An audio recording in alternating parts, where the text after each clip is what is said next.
Assalamualaikum warahmatullahi wabarakatuh. Waalaikumsalam warahmatullahi wabarakatuh. Waalaikumsalam warahmatullahi wabarakatuh. Di sini kami akan menjelaskan pada modul 16 yaitu Troubleshoot Static and Default Truths yang akan dijelaskan oleh Ferry Sanjaya, Eduardo, dan saya sendiri, Eja Prastio. Yang pertama di sini pada poin 16.2 yang akan dibacakan oleh Ferry. Oke, terima kasih Eja. Baik, di sini ada 16.2.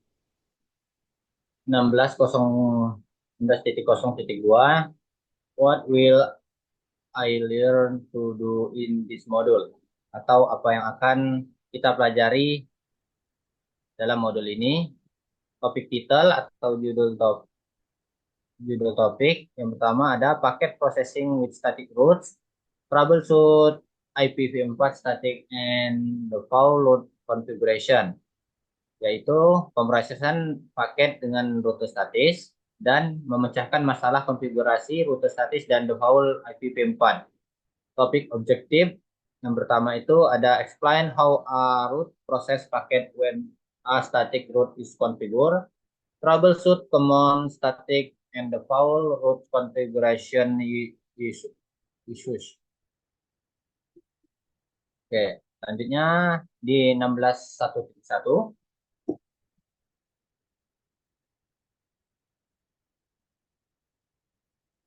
ada static routes and packet forwarding before defined into the troubleshooting for of this module, yaitu tentang rute statis dan penerusan paket. Oke, di bawah ini adalah topologinya.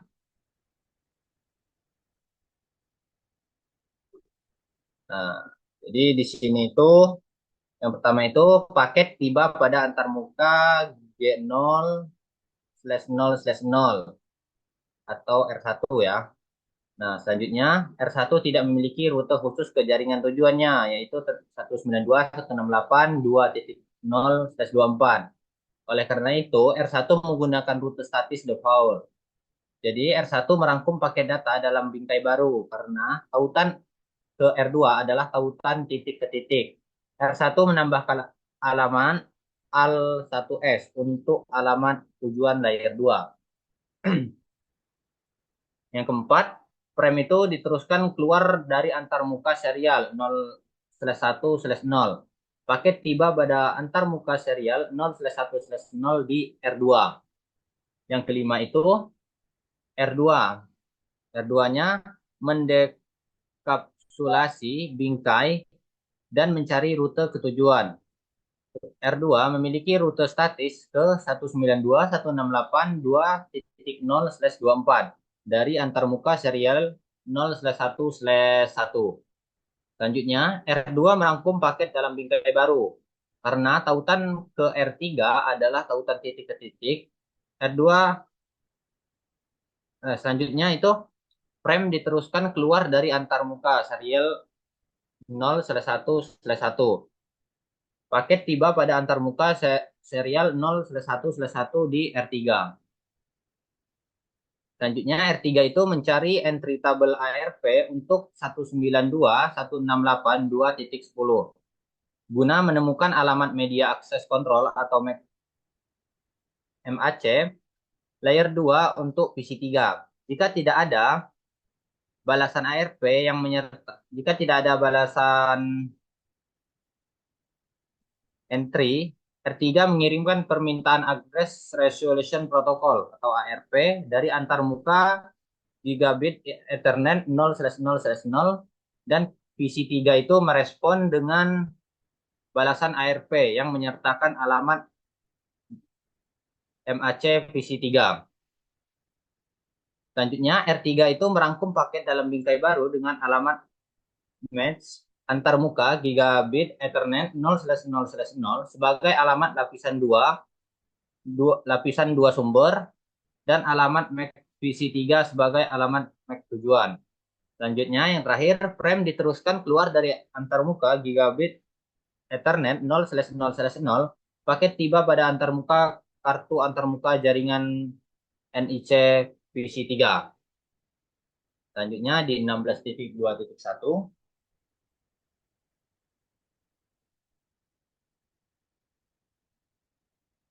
ada network change. No matter how well you set up your network, you will have to be ready to troubleshoot some problem. Network are frequently subject to events that can cause their status to change. For example, an interface can fail on or a service provider drops a connection. Link can become overstart or an administrator may enter a wrong configuration. Maksudnya adalah perubahan jaringan. Seberapa pun baik kita mengatur jaringan, kita harus siap untuk memecahkan masalah. Jadi jaringan seringkali mengalami kejadian yang dapat menyebabkan statusnya berubah. Misalnya itu antar muka dapat gagal atau penyedia layanan memutuskan koneksi. Tautan dapat menjadi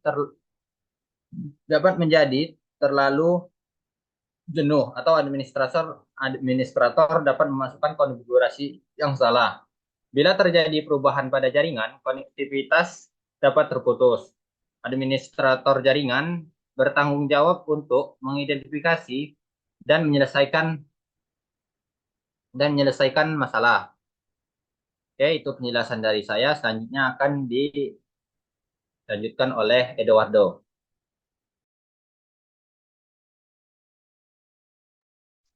Terima kasih. Selanjutnya pada 16.2.2 ini ada common troubleshoot command atau perintah pemecahan masalah umum.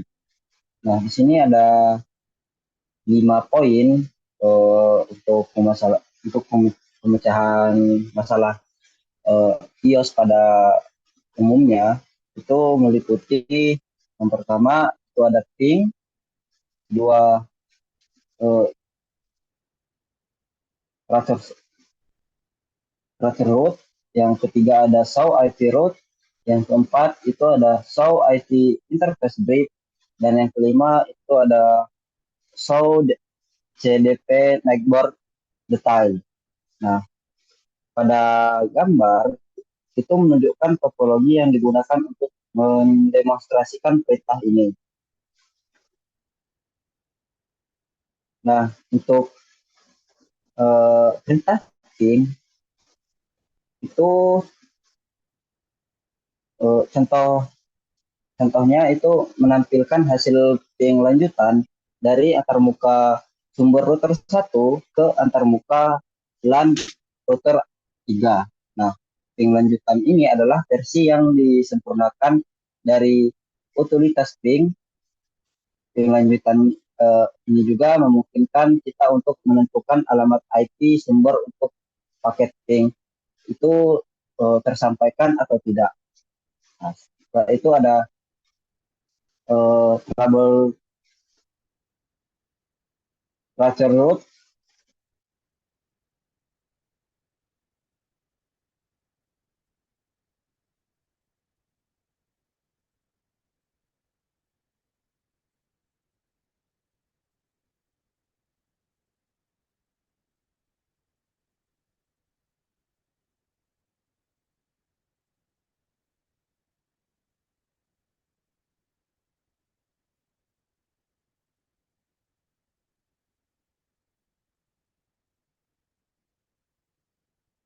Nah, untuk router root ini menampilkan hasil dari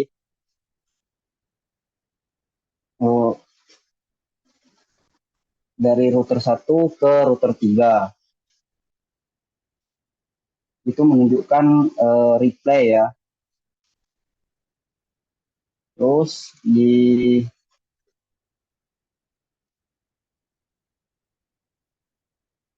pada perintah show IP root itu menampilkan tampilan rute IP dari perintah show IP root itu menampilkan tabel routing dari router 1 ya. Nah, seperti pada gambar.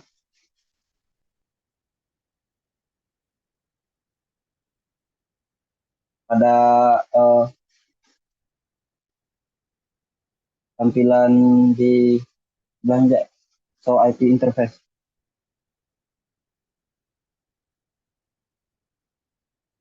So IP interface ya.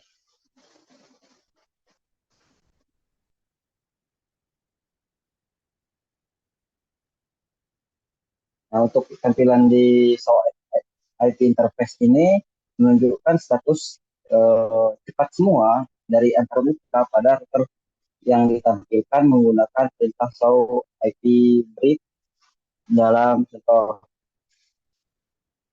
Itu menampilkan dari hasil runningan show IP interface brief. Selanjutnya dari show CDP.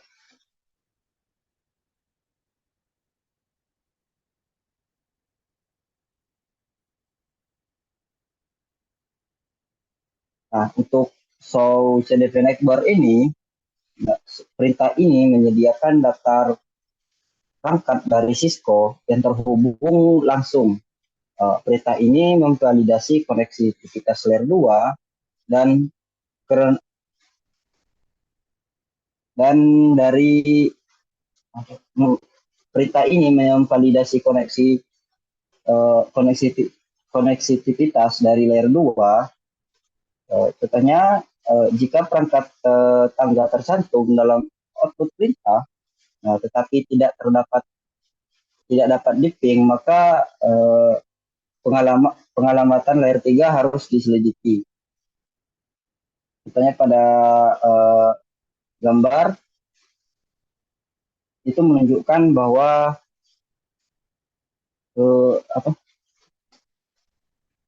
layer 3 tidak dapat di ping. Selanjutnya pada 16.2.3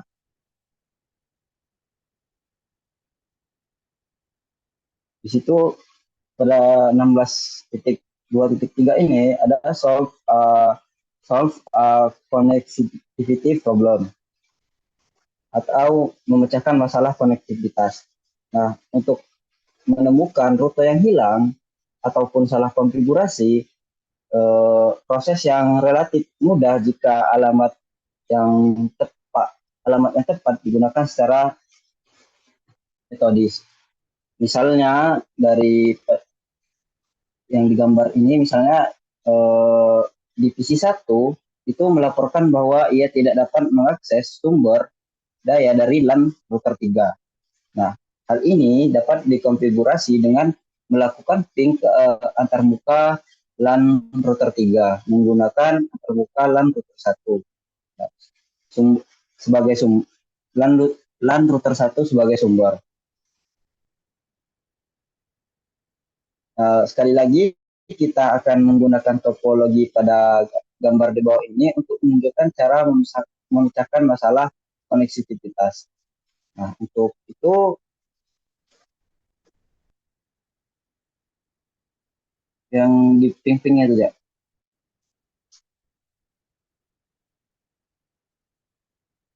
Nah, untuk yang pertama itu ada ping the remote LAN ataupun ping LAN jarak jauh. Nah, untuk ping LAN jarak jauh ini, administrator jaringan dapat menguji konektivitas antar dua LAN dari router 1, bukan dari PC1. Nah, hal ini dapat dilakukan dengan mengarahkan ping ke antarmuka gigabit 0/0 yang ada pada gambar pada router 1 ke antarmuka gigabit Ethernet 0/0/0 pada router 3. Nah, seperti yang ditunjukkan dalam contoh, untuk hasil pingnya itu menunjukkan bahwa tidak ada koneksivitas antar kedua LAN.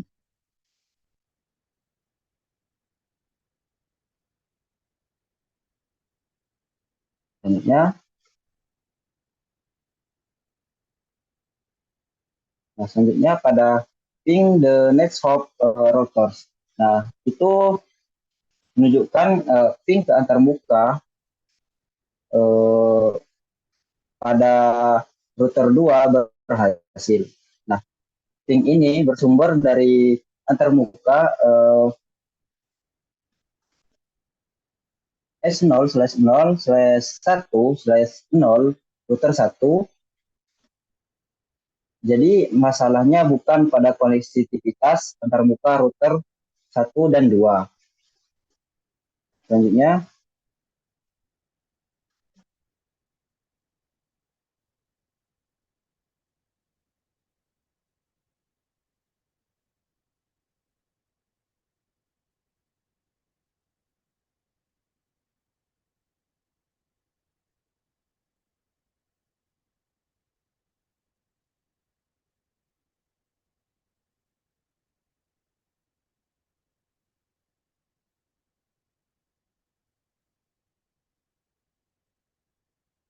ya,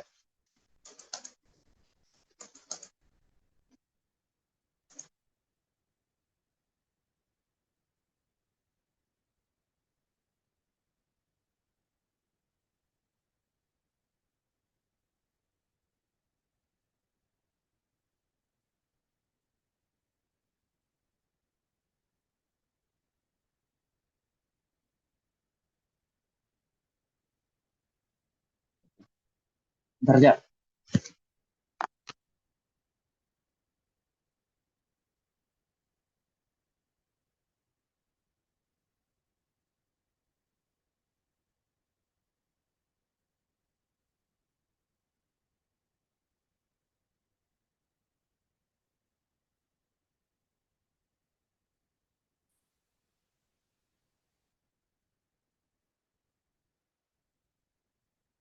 Jadi untuk selanjutnya itu ada Ping router 3 LAN from S0/1/0. Nah, pada ping ini eh, dari router 1 ke antarmuka router 3 yaitu 192.168.2.1 juga berhasil. Nah, ping ini bersumber dari antarmuka eh, router 1 itu juga menunjukkan bahwa pingnya berhasil. Nah, setelahnya router 3 memiliki rute kembali ke jaringan antarmuka router 1 dan router 2, yaitu 172.16.2.0/24. Ini mengkonfigurasi bahwa router 1 dapat mencapai LAN jarak jauh dari router 3. Namun paket yang bersumber dari LAN pada router 1 tidak dapat mencapai. Ini menunjukkan bahwa router 2 ataupun router 3 mungkin memiliki route yang salah pada ataupun hilang ke LAN router 1. Selanjutnya,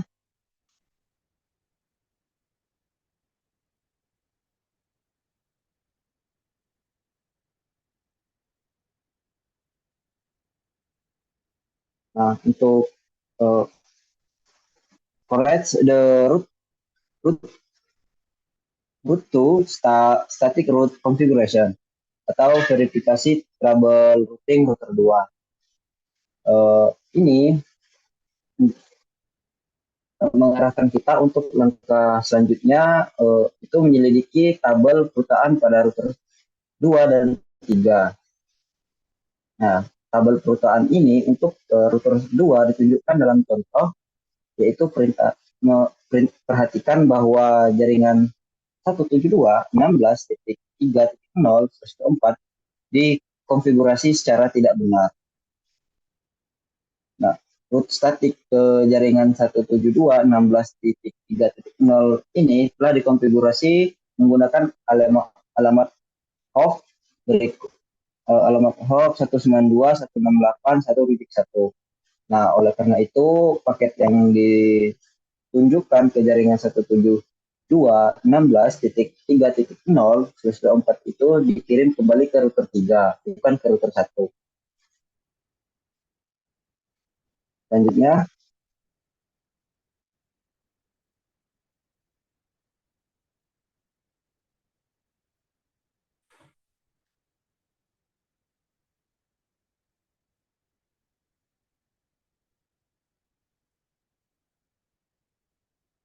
Nah, selanjutnya verify verify new static rotor is line atau memperbaiki konfigurasi root statik router 2.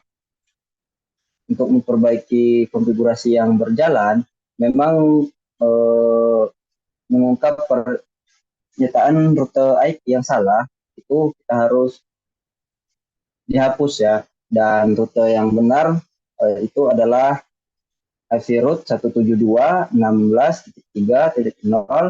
network 255.255.255.192.108.1.1.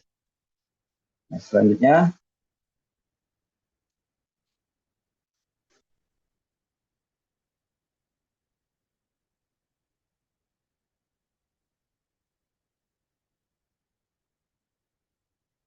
untuk verifying the remote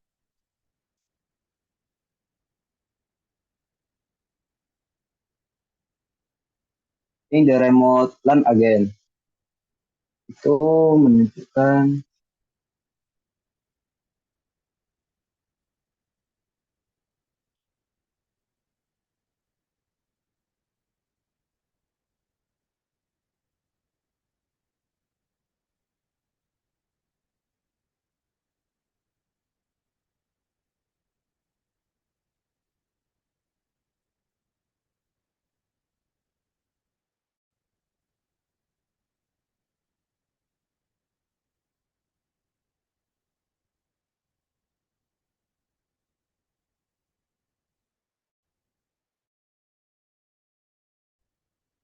apa ya?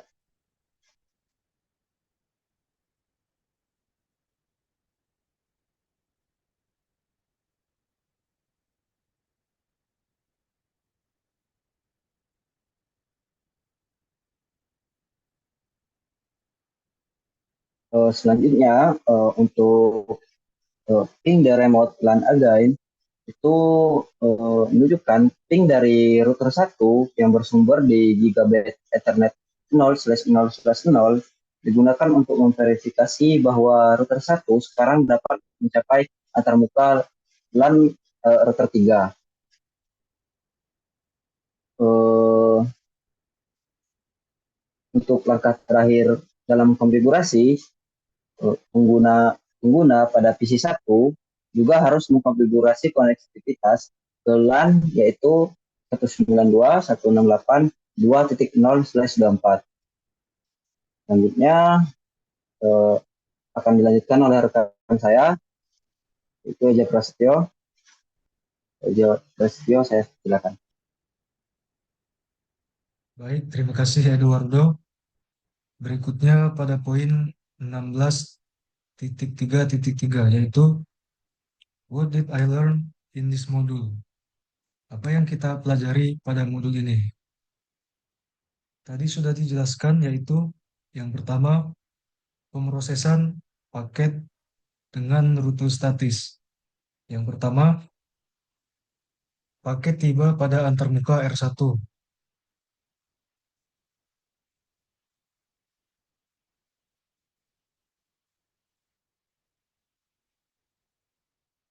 Nah, ini. Paket tiba pada antarmuka R1. R1 tidak memiliki rute khusus ke jaringan tujuan. Oleh karena itu, R1 menggunakan rute statis default. R1 merangkum paket dalam bingkai baru. Karena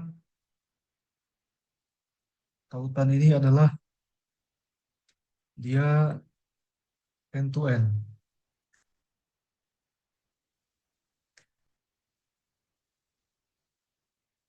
atau point-to-point link. R1 menambahkan alamat all 1S atau all 1S untuk alamat tujuan layer 2. Berikutnya, frame diteruskan dari antarmuka yang sesuai. Lalu paket tiba di antarmuka pada R2. Berikutnya R2 mendekapsulasi